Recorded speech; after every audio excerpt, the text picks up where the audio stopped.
అందరికీ నమస్తే, welcome to big TV. నేను మీ గౌతమి. గత కొన్ని రోజులుగా చూస్తున్నాం గరికపాటి గారు. అయితే ఆయన గురించి జరుగుతున్న ఎలివేషన్స్ అనుకోవచ్చు, లేకపోతే దీనికి సంబంధించి కామేశ్వరి గారు గరికపాటి గారి మీద వేసిన కొన్ని అభియోగాలు అని కూడా అనుకోవచ్చు. అయితే ఇదంతా కూడా కొట్టిపారేస్తూ నిన్న గరికపాటి గారి టీం కూడా స్పందించడం జరిగింది. ఇటువంటి దుష్ప్రచారాలు కానీ చేసినట్లయితే పరువు నష్ట దావా వేస్తాము అని చెప్పి కూడా కొంతమందికి హెచ్చరించినట్టు కూడా తెలుస్తోంది. అసలు విడాకులైన ఇన్ని ఏళ్ళకి ఆమె ఈరోజు బయటకు వచ్చి మాట్లాడడానికి గల కారణాలు ఏంటి? దీని వెనక ఏమైనా పొలిటికల్ పార్టీ ఉందా, లేకపోతే ఆమె ఎందుకు ఈరోజు అంటే ఇన్ని సంవత్సరాల తర్వాత ఇవాళ ఆమె బయటకు వచ్చి ఎందుకని ఇతని పైన ఆరోపణలు చేయాల్సి వచ్చింది? సో ఇలాంటి క్వశ్చన్స్ అన్ని కూడా ఇవాళ ప్రతి ఒక్కళ్ళు కూడా రైజ్ అవుతూ ఉన్నాయి. సో వీటి గురించి మాట్లాడితే ఇవాళ మనతో పాటు పొలిటికల్ అనలిస్ట్ దుర్గా వడ్లమనేని గారు ఉన్నారు. ఆవిడతో మాట్లాడి మరిన్ని విషయాలు తెలుసుకునే ప్రయత్నం చేద్దాం. నమస్తే అమ్మా. నమస్తే అండి. గరికపాటి గారు, ఇప్పుడున్న జనరేషన్కి కావచ్చు, ప్రతి ఒక్కరికి కూడా ఆయన ఒక ఆదర్శం. అంటే ఆయన మాటలు కావచ్చు, ఆయన ప్రసంగనలు కావచ్చు, ప్రతి ఒక్కరు ఇంట్రెస్టింగ్గా వింటూ ఉన్నారు. జనరేషన్స్ మారుతున్న కొత్త తరం వాళ్ళకు కూడా. అయితే ఆడవాళ్ళ గురించి, ఆడవాళ్ళని ముఖ్యంగా పెళ్ళైన స్త్రీలని ఎలా చూసుకోవాలి అన్న దాని గురించి ఎప్పటికప్పుడు ఆయన చెప్తున్న వ్యక్తి ఈ విధమైన వాడా, ఇంత కామాంధుడా అని చెప్పి కామేశ్వరి గారు చెప్పడం జరిగింది. అతను ఒక కామ పిచాచి అని సంబోధించడం కావచ్చు. సో వీటన్నిటిని మనం ఏ విధంగా చూడొచ్చు అంటారు? డివోర్స్ అయిన ఇన్నేళ్లకి ఈ రోజు ఇలా మాట్లాడడానికి గల కారణాలు ఏమై ఉండొచ్చమ్మా? ఇప్పుడు కామ పిశాచి అన్నారు కదా. కామ పిశాచి అంటే శారద అన్న ఆవిడ ఇన్ని సంవత్సరాలు ఆయనతో ఉంటారా? ఈవిడలాగానే వెళ్ళిపోవాలిగా. లేదు ఆవిడ బయటకు వచ్చి ఎప్పుడైనా మాట్లాడారా? మనం శారద గారిని ఎప్పుడైనా చూస్తూ ఉంటాం. మనం ఇద్దరు పిల్లల్ని, తన పిల్లలు కాకపోయినా ఆవిడ పెంచి పెద్ద చేశారు కదండి. మరి అందులో ఆ పిల్లలు కూడా ఆవిడనే తల్లిగా భావించారు. చాలా చక్కగా వాళ్ళు పెరగటం జరిగింది, సెటిల్ అవటం జరిగింది. మరి అటువంటి పిల్లలు బయటకు వచ్చి మాట్లాడాలిగా. 9 నెలల క్రితం ఏదైతే కామేశ్వరి గారు 2 వీడియోలు చేశారో, ముఖ్యంగా వాలి సుగ్రీవుల మీద ఒకటి చేశారు. ఆవిడ పేరు కామేశ్వరి సరస్వతుల, ఆ పేరుతో ఆవిడ వీడియో చేశారు. చేసినప్పుడు అందులో ఆవిడ వాలి సుగ్రీవుల గురించి చెప్పడం మనం విన్నాం. ఏమని చెప్పింది ఆవిడ? వాలి అన్నగారు సుగ్రీవుడు తమ్ముడు కాబట్టి అన్నగారు తమ్ముడు భార్యను చేసుకుంటే తప్పులేదు, కానీ సుగ్రీవుడు తమ్ముడు అన్న భార్యను చేసుకోవచ్చు కదా అడిగింది కదా. అసలు ఎవరి భార్యను చేసుకున్నా తప్పే. ఫస్ట్ విషయం అంటే వదిన గారి తల్లితో సమానం, మరదలు కూతురుతో సమానం కదా జనరల్గా మనం చెప్పుకునేది సంప్రదాయంలో. అయితే సరే, మీరే కదా ఈ మాట అంటున్నారు, కామేశ్వరి గారే అన్నారు కాబట్టి కామేశ్వరి గారినే మనం ప్రశ్నిస్తున్నాం. మరి మీకు ఇంత విచక్షణ ఉన్నప్పుడు, నీ మరిది గారు తప్పు చేసినప్పుడు మీరు చెల్లుమని 2 కొట్టి, ఇది తప్పు నాయనా, నేను నీకు తల్లి లాంటి దాన్ని అని మీరు ఎందుకు చెప్పలేదు? ఒకవేళ గరికపాటి గారిదే తప్పు అనుకుంది, ఆయన వ్యామోహం పడ్డారు, ఆయన వ్యామోహపడేలాగా మీరు ఎందుకు బిహేవ్ చేశారు? మీరు ఎందుకు ఖండించలేదు? అవునా కదా? మీరు ఎందుకు ఆయనతో కలిసి వెళ్ళిపోయారు? 21 సంవత్సరాలు ఎందుకున్నారు వారితోటి? ఓకే, 2 పిల్లల్ని ఎలా కన్నారు? ఆయన దుష్టుడు, నీచుడు, దుర్మార్గుడు అంటున్నారు కదా. అంత దుష్టుడు, నీచుడు, దుర్మార్గుడు, కమాంధుడు అయితే మీరు 1 ఏడాది, 2 ఏళ్ళు, 3 ఏళ్ళు ఉండగలరు. ఇప్పుడు మొదటి భర్తను వదిలేసి వచ్చినట్టే ఈయన్ని వదిలేయాలిగా. మొదటి భర్త చాలా అందగాడు, చాలా మంచివాడు అని ఆవిడే చెప్తున్నారు, వెంకటేశ్వరరావు గారు. మరి అంత మంచివాడిని, అంత అందగాడిని వదిలేసి ఇంత ఎందుకున్నారు 21 సంవత్సరాలు? ఇదో పెద్ద క్వశ్చన్ కదండి. ఇప్పుడు సాధారణంగా ఆడవాళ్ళు దేన్నైనా సహిస్తారు, కానీ వేరే స్త్రీతోటి ఏ మగాడైనా చూసినా కూడా కోపం వచ్చేస్తుంది. ఇంత పొసెసివ్నెస్ ఉంటుంది ఆడదానికి. సహజం ఉండాలి కూడా, ఎందుకంటే మగవాడు చంచల స్వభావుడు అయినప్పుడు ఆడది కంట్రోల్ చేసుకోగలగాలి. లేదంటే 21 సంవత్సరాలు ఉండి 2 పిల్లల్ని కానీ వెళ్ళిపోయి 3వ వ్యక్తితో, ఆ విషయం ఆవిడ చెప్పలేదు. ఆ ఒక్క విషయమే చెప్పలేదు, మిగతా అన్నీ ఆవిడ మాట్లాడింది. ఇప్పుడు మీరు ఏం ఆశించి చేస్తున్నారు? ఇప్పుడు ఆయనకి ఇంత ఫేమ్ వచ్చింది, ఇంచుమించు 15 ఏళ్ళుగా సుమారుగా గరికపాటి గారు తెలుసు. గత 10 ఏళ్ళుగా గరికపాటి గారికి చాలా మంచి పేరు వచ్చింది. సాధారణంగా మీరు గమనిస్తే ఒక మనిషికి ఒక దశ కాలం, పేరు వచ్చినా ఏమొచ్చినా సిరెత్తుకున్న ఒక దశ కాలం. అంటే అది సహజం కూడా. మీరు గమనించారంటే ఎవరి లైఫ్ అయినా సరే, రాజకీయ నాయకులు కావచ్చు, పెద్దవాళ్ళు కావచ్చు, గొప్పవాళ్ళు కావచ్చు, సినిమా వాళ్ళు కావచ్చు, ఒక దశ కాలం వెలుగుతారు అంతే. ఇప్పుడు ఆ దశ వీరికి అయిపోయిందా? ఈయన ప్రవచనాలు చెప్పనన్నారుగా, 60 ఏళ్ళు వచ్చే ప్రవచనాలు చెప్పనన్నారు. ఆ తర్వాత చెప్పలేదు వారు. అంటే నేను అనేది ఆ ఫేమ్ డీఫేమ్ చేయటానికి ఈవిడ కంకణం కట్టుకున్నారు. 100 కోట్లు, 200 కోట్లు, 300 కోట్లు అని మాట్లాడింది ఆవిడ. ఆయన సంపాదించారు, నా పిల్లలు ఇప్పుడు కోటీశ్వర్లు, నా పిల్లల్ని నేను వదిలేసి వెళ్ళిపోయాను అంటే ఆవిడ చెప్పిన దాంట్లో పొంతన ఉండట్లా. ఆవిడ కొంచెం కన్ఫ్యూజన్లో ఉన్నారు. ఎవరో ఆవిడని గైడ్ చేస్తున్నారు. లేకపోతే నేను ఇంకొక వీడియో కూడా చూశాను నిన్న, 4-5 ఏళ్ల క్రితం ఏదో ఒక ఛానల్కి ఆవిడ ఇచ్చారు. ఎంత చక్కగా మాట్లాడారో ఆవిడ. మనిషి చాలా అందంగా ఉన్నారు. అంటే ఆవిడకి విద్వత్తు ఉంది, మంచి భాషా పటిమ ఉంది, ఆవిడ ఒక ఏమనాలి వాగ్దాటి ఉంది ఆవిడకి. తర్వాత ఆవిడ చక్కగా పద్యాలు చెప్తున్నారు. ఎంఏ తెలుగు, ఎంఏ సంస్కృతం, ఎంఏ సంగీతం. ఆవిడ సంగీతం నేర్చుకునేటప్పుడే ఈ జానపదాలు పాడే ఈ శివప్రసాద్ గారితో వెళ్ళిపోయారంటారు. అంటే నా భర్త నన్ను బాగా చూసుకోలేదు కాబట్టి నేను వెళ్ళిపోయాను అంటుంది ఆవిడ. ప్రేమ లేదు కాబట్టి. ప్రేమ లేకుండా 20 ఏళ్ళు ఒక మనిషితో ఉండగలరా? ఇప్పుడు ఆవిడ ఏమంటుందంటే నేను సంపాదించి పెడితే ఆయన ఇల్లు చూసుకున్నారు. ఏమంటే ఇద్దరు బయటకు వచ్చేసినప్పుడు కష్టసుఖాలు ఉంటాయి. ఆయన చదువుకున్నాడు, ఇల్లు చూసుకున్నాడు, పిల్లల్ని పెంచాడు. మీరు బయటికి వెళ్ళి సంపాదించుకొచ్చారు. ఒక అడ్జస్ట్మెంట్. మిస్టర్ పెళ్ళాం సినిమా మనకు అదే కదా.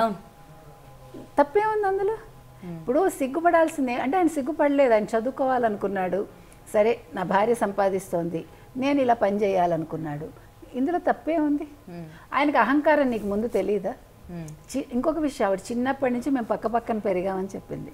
పక్క ఇళ్ళని చిన్నప్పటి నుంచి. మరి అతను ఎవడో నీకు తెలుసు కదా. నువ్వు అదే కుటుంబానికి నువ్వు ఒక కోడలుగా వెళ్ళి మా అమ్మ నాకు వాళ్ళు బాగా నగలేస్తారు అనుకుంది, చాలా రిచ్ ఫ్యామిలీ అనుకుంది అంటే ఏంటి ఆశపడ్డారా మీరు ఆస్తికి? ఆ పాయింట్ కూడా ఉంది కదా. అంటే ఆ వెంకటేశ్వరరావు అనేవాడిని వదిలేసినప్పుడు మీరు అతను మరి సరైన వాడు కాదా? మీరు ఈయనలో ఏం చూసి వచ్చారు? మీరు ఆశించింది ఈయనలో దొరకలేదా? దొరకక మీరు అతనికి సంగీతం వచ్చు కాబట్టి వెళ్ళిపోయారా? నన్ను పొగడలేదు, పైగా నా మీద కవిత్వం చెప్పు, నా మీద పద్యాలు చెప్పు అంటాడు. ఇవన్నీ ఆవిడ క్లెయిమ్స్. ఇవన్నీ నా దృష్టిలో అయితే వెనకాల ఎవరో ఉన్నారండి. అది మరి అంటే మన ఎగ్జాక్ట్ బీఆర్ఎస్ అని చెప్పలేం కానీ తెలంగాణ వాదులు అంటున్నారు, అక్కడ వైసీపీ అంటున్నారు. అంటే వాళ్ళిద్దరూ ఫ్రెండ్సే కదా ఆ రెండు పార్టీలు. సో అనేది ఒకటి వచ్చింది. ఎందుకంటే ఈయనకి రేవంత్ రెడ్డి గారు ఏదో ఒక పదవి ఇద్దాం అనుకున్నారు. అంటే అక్కడ చాగంటి గారికి ఇచ్చినట్టుగా ఇక్కడ ఈయన కూడా ఆధ్యాత్మికత వైపు ఆలోచిస్తారు కదా రేవంత్ రెడ్డి గారు. సో అది ఒకటి వచ్చిందండి. కల్చరల్ అంబాసిడర్గా అయితే కల్చరల్ ఏమనాలి సాంస్కృతిక శాఖకి ఒక అధికారిగా ఆయన పెట్టాలనుకున్నారు. అది నచ్చక కొంతమంది ఇట్లా చేస్తున్నారు. లేకపోతే ఇంతకాలం లేదు ఆవిడ ఇప్పుడే ఎందుకు బయటకు వచ్చారు? అదే అందరిలో కూడా ఇదే. నిజంగానే మీరు అంత క్షోభగానే అనుభవించినట్లయితే ఆ రోజే మీరు బయటకు వచ్చి మాట్లాడవచ్చు. పోనీ అప్పుడు మాట్లాడలేదు. నువ్వు నీ కొడుకుల్ని ఎప్పుడైనా చూసుకున్నావా?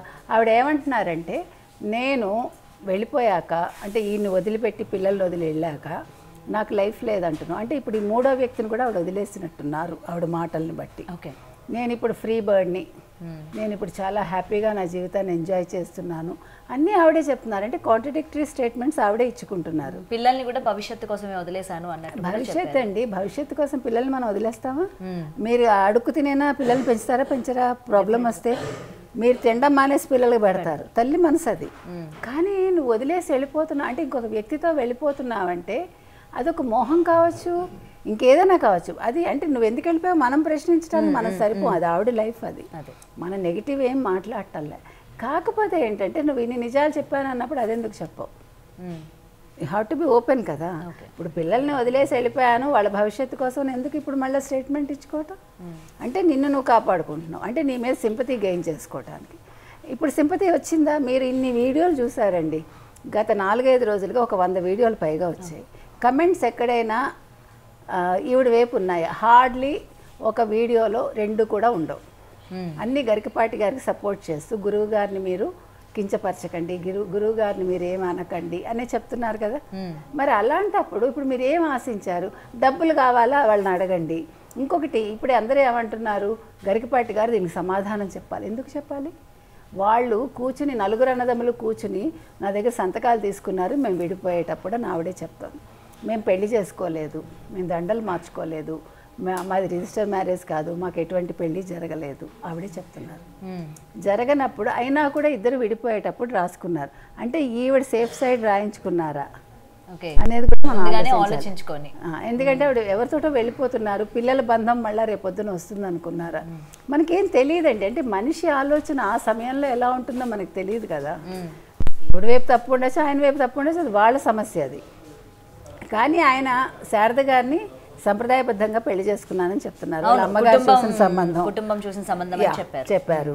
ఇంకొకటి ఏంటి, ఆవిడ పిల్లల్ని చాలా చక్కగా పెంచారు, తల్లిగా భావించారు. ఒక్క నెగిటివ్ ఈవిడ చెప్పలేదు, అసలు ఆవిడ గురించి నెగిటివ్ రాలేదు.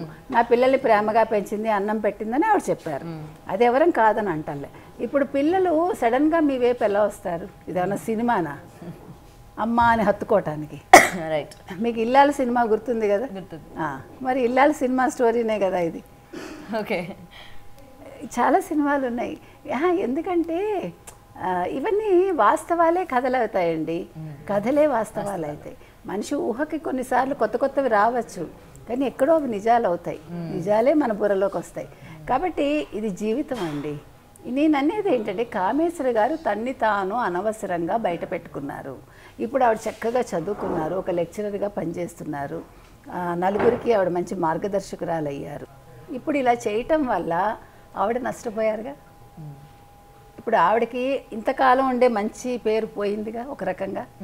ఇప్పుడు నాకు స్నేహితులు లేరు, నాకు పుట్టింటి వాళ్ళు లేరు, నాకు బంధువులు లేరు, నాకు ఎవరూ లేరు అంటే. అసలు ఇదంతా ఎక్కడ స్టార్ట్ అయిందంటే, గరికపాటి గారు ఒక పెళ్ళయి ఎన్నేళ్ళు అయింది అని చెప్తే కొన్ని ఏళ్ళు అయింది అని చెప్పడం జరిగింది. ఆ ఇష్యూ నుంచి ఈమెను పెళ్లి చేసుకుని నీకు ఎన్ని సంవత్సరాలు అయితే, మరి నువ్వు నన్ను ఎప్పుడు పెళ్లి చేసుకున్నావు అంటే చిన్నతనంలోనే పెళ్లి అయ్యిందా అని చెప్పి అక్కడి నుంచి కాంట్రవర్సీ స్టార్ట్ అయింది కదా. ఉండొచ్చు, అది కూడా ఉండొచ్చండి. కానీ అది కాదు ఇష్యూ. నన్ను అడిగితే ఈయన ఎవరో ఆడవాళ్ళ గురించి శారద మీద చెయ్యి వేసి ఈవిడ నా భార్య అని అవన్నీ చెప్తూ, ఆడవాళ్ళకి ఏదైనా ప్రాబ్లమ్స్ ఉంటే నా దగ్గరికి రండి, నేను పరిష్కారం చెప్తాను ఏదో అన్నట్టు ఆయన. ఆవిడ అది కూడా అంది, ఆ మాట కూడా. కానీ ఆయన ఎప్పుడు ప్రసంగించినా ఆయన భార్య గురించి గొప్పగానే చెప్తారు. యాస్.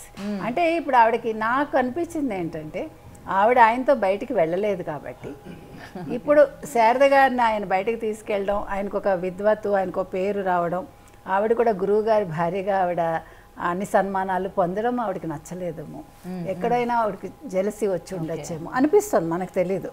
అంతే కదా. ఇప్పుడు వాళ్ళిద్దరి మధ్య ఏజ్ గ్యాప్ ఉందండి. ఏజ్ గ్యాప్ కూడా పెద్ద విషయం కాదు, కానీ వాళ్ళు సంప్రదాయబద్ధంగా చేసుకోలేదు, పెద్దవాళ్ళు చేసిన పెళ్లి కాదు, అది ఒక రకంగా వచ్చేయటమే కదా. సో వాళ్ళు ఎక్కడో అడ్జస్ట్ అవ్వలేదు, సైకలాజికల్గా ఎక్కడో ఏదో గ్యాప్ ఉంది, దానివల్ల ఫ్రీగా ఉండలేదేమో. గిల్టీ కాన్షియస్ కూడా ఉంటుందిగా మనిషికి. ఈవిడికి మరిది అయ్యో మరితో వచ్చానని ఉండొచ్చు, ఆయనకి వదిన గారని ఒక ఫీల్ ఉండొచ్చు, మనకి తెలీదు. ఈ సైకలాజికల్ ఇష్యూస్ మాత్రం అలా వావి వరుసలు మర్చిపోయి అవి కొంచెం ఇబ్బంది కదా. ఇప్పుడు మన ఎస్పీబీని తీసుకుంటే మరి కజిన్ సిస్టర్ ఆవిడ అంటే మరి ఎట్లా చెప్తాం మనం? ఇప్పుడు ముస్లిమ్స్లో అంటే చేసుకుంటారు, సొంత కజిన్స్ అంటే సిస్టర్స్ని చేసుకుంటారు, అటు సైడ్ చేసుకోరు వాళ్ళు. మనకి వాళ్ళకి అదే తేడా. మనం మేనమామ పిల్లల్ని చేసుకుంటాం, మేనత్త పిల్లల్ని చేసుకుంటాం, కానీ మన అన్నదమ్ముల పిల్లల్ని అక్క చెల్లెల పిల్లల్ని చేసుకోం. సో ఇక్కడ రివర్స్ అయింది. నేను అనేది ఏంటంటే, ఎక్కడో ఏదో కాన్షియస్నెస్లో ఇద్దరికి ఏదో చిన్న గిల్టీ ఫీలింగ్ ఉండొచ్చండి, అది దగ్గర చేసి ఉండకపోవచ్చు. అంటే భార్యాభర్తలుగా వీళ్ళు బయటకు వెళ్ళడాలు తిరగడాలు ఉండలేదేమో, అంటే ఎక్కడో అది వాళ్ళు సిగ్గుపడి ఉండొచ్చేమో, మనకు తెలియదు.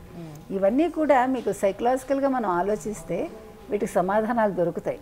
కాబట్టి ఇక్కడ శారద గారి దాకా వచ్చేసరికి అమ్మగారు కుదిర్చిన పెళ్ళి సంప్రదాయంగా చేసుకున్నారు, భార్య అనే ఒక ఫీల్ వచ్చి ఉండొచ్చు. ప్లస్ ఆవిడ కూడా చక్కగా చదువుకున్న వ్యక్తి, పిల్లల్ని సొంత తల్లి కంటే ఎక్కువ చూసుకుంది. ఇవన్నీ కూడా బంధాన్ని పటిష్టం చేస్తాయి.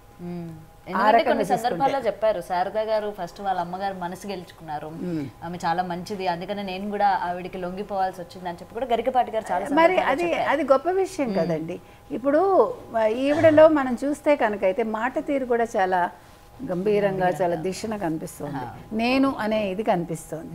అంటే అది కూడా కుదరలేదేమో ఇద్దరికి. ఫస్ట్ మనకి ఏదైతే నచ్చుతుందో ఒక వ్యక్తిలో, తర్వాత అదే మనకు నచ్చదు. మీరు గమనించండి, ఇప్పుడు ఇద్దరు దగ్గర అవుతారండి, చాలా గొప్పగా ఫీల్ అయిపోయి పెళ్లి చేసుకున్నాక ఆ అబ్బాయిలో అమ్మాయికి అదే నచ్చదు, అమ్మాయిలో అబ్బాయికి అదే నచ్చదు. మీరు గమనించండి, కావాలంటే దూరంగా ఉన్నప్పుడు అవి చెల్లుతుంది. దగ్గర పెళ్ళి అయిపోయాక నాకు ఒదిగి ఉండాలి అనుకుంటాడు, ఇతను ఇద్దరుకుట్లా లేడు మారిపోయాడని ఆ అమ్మాయి అనుకుంటుంది. అక్కడ స్టార్ట్ అవుతుంది. అది ఎక్కడ వస్తుందంటే, మనం పెళ్ళికి ముందు ఉండే ఇది వేరు, అప్పుడేం బాధ్యతలు ఉండవు.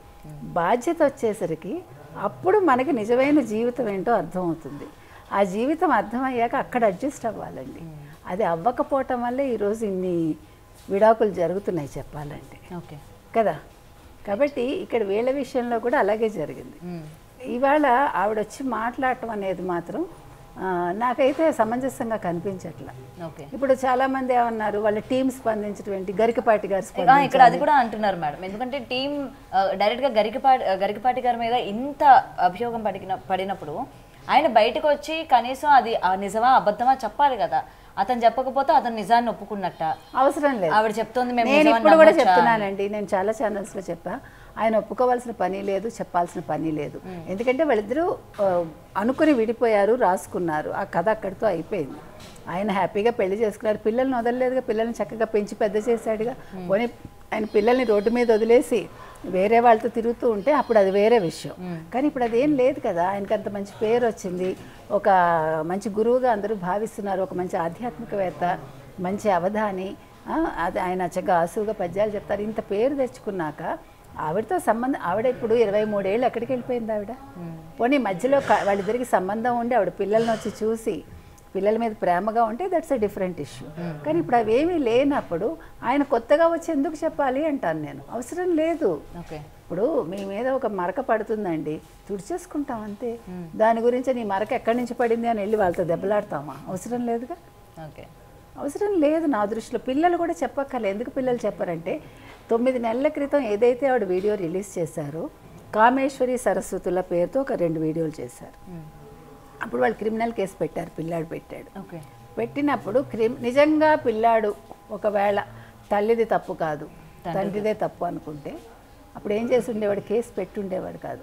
మా అమ్మ భలే చేసిందే, మా నాన్నదే తప్పు అనేవాడు. అనలేదుగా. అతనేం చిన్నపిల్లాడు కాదుగా, 30 ఏళ్ళు దాటాయిగా. అండ్ ఇప్పుడు కూడా అది ఒకవేళ నిజమైతే తన తల్లికి సపోర్ట్ చేస్తాడు కదా. అదే నేను అంటున్నా, వీడియోలు చేసి ఉండేవాళ్ళు, లేదు కేసు పెట్టకపోయేవాళ్ళు, ఇప్పుడు కూడా బయటకు వచ్చి మాట్లాడేవాళ్ళు. కానీ వాళ్ళు శారద గారినే తల్లి అనుకున్నారు, వాళ్ళు అది మర్చిపోయారు. 10 ఏళ్ళు 12 ఏళ్ళు అంటే వాళ్ళకి విషయాలు గుర్తుంటాయిగా. వాళ్ళేం చిన్నపిల్లలు కాదు, పోనీ తల్లి నన్ను బాగా చూడలేదో చూసిందో అని మర్చిపోవటానికి. కాబట్టి ఇప్పుడు పిల్లలు కూడా మాట్లాడక్కర్లేదండి. టీం స్పందించింది అంటే టీం అని వేశారేమో మనకు తెలియదు. ఏది ఏమైనా వాళ్ళు ఒక హింట్ ఇచ్చారు. ఆవిడ ఎవరితోటి మరి ఒప్పందం చేసుకుంది, ఇవన్నీ ఆలోచించుకుని ఆవిడ కూర్చొని ఒక్కసారి ఆలోచించుకోవాలండి. నేను ఏం చేస్తున్నాను, ఇది మంచా చెడా, ఎందుకు ఇలా చేస్తున్నాను, ఇప్పటికే నాకు చాలా డ్యామేజ్ అయింది అనుకుంటే ఆవిడకి వీడియోలు చేయదు. ఇక్కడితో ఇది ఫుల్ స్టాప్ పెట్టి హ్యాపీగా ఆవిడ జీవితం ఆవిడ జీవిస్తారు. లేదు ఆవిడ ఎవరి చేతన మధ్యవర్తి చేత కబురు చేసి నాకు సెటిల్మెంట్ చేయండి అని అడగచ్చు, ఏదైనా చేయొచ్చు. సో మరి ఏం చేస్తారు అనేది వేచి చూద్దాం. ఓకే, చూడాలి అసలు ఈ కథ ఎటు మలుపు. అదే కదా. కానీ ఇప్పుడు దీనివల్ల గరికపాటి గారికి వచ్చిన నష్టం ఏమీ లేదండి. మనం అసలు ఇప్పుడు ఆయన మీద ఎవరికి నెగిటివ్ థాట్ కూడా లేదు. ఎప్పుడో జరిగింది. ప్రతి మనిషి జీవితంలోనూ మంచి చెడు రెండూ ఉంటాయి. దాని గురించి ఇంత అవసరమా అని అందరూ అనుకుంటున్నారు. ఆయన పేరు పాడు చేయకండి అనే ఇక్కడ రాస్తున్నారు కింద కమెంట్స్లో. ఆయన గురువు, మాకు మంచి విషయాలు చెప్పారు. చాలా మంది తల్లిదండ్రులు అయితే మా పిల్లలకి చాలా ఇష్టం ఆయన ప్రవచనాలు వింటారు. ప్రతి వాళ్ళు చాగంటి గారిది వీరిది ప్రవచనాలు పెట్టుకునే లాంగ్ డ్రైవ్కి వెళ్తారండి. అమెరికాలో ఏంటి, ఇండియాలో ఏంటి, ఎక్కడైనా కూడా. సో ఒక మంచి మార్గంలో పిల్లల్ని మళ్ళిస్తున్నప్పుడు అక్కర్లేని వివాదాలు అనవసరం అని నేను అనుకుంటున్నాను. Okay ma'am, right. చూడాలి అసలు నిజంగా అంటే ఇంత స్థాయిలో ఉన్న వ్యక్తికి రేపు పొద్దున ఏదో ఒక పదవిలో కూర్చుంటారు, ప్రజలు ఆశించినట్టు ఆయనకు ఒక పదవి కూడా రాబోతోంది అనుకునే టైంలో ఇటువంటి కాంట్రవర్సీస్ అనేది మామూలేలేండి. ఎప్పుడైనా కూడా ఎవరైనా ఎదుగుతుంటే చూడలేరు కొంతమంది, అది సహజం. అది ఏంటి ఈయనకైనా, లేదు ఏంటి చాగంటి గారికైనా అంటే మనం కూడా చదువుకుని మనం కూడా ఎదిగితే వస్తాయి, అన్నీ కూడా మన్ని కూడా వరిస్తాయి. కాకపోతే ఈర్ష్యాశీలు అనవసరం అండి మనిషికి. మనకి విద్వత్తు ఉంటే మనం ఎదుగుతాం అంతే. లేదు నేర్చుకోవాలి అంతే తప్ప మీరు ఎదుగుతుంటే నేను ఏడిస్తే ఎప్పటికీ ఇలాగే ఉంటాను నేను. Right, thank you so much. Thank you, నమస్తే. For more videos like this, subscribe Big TV channel.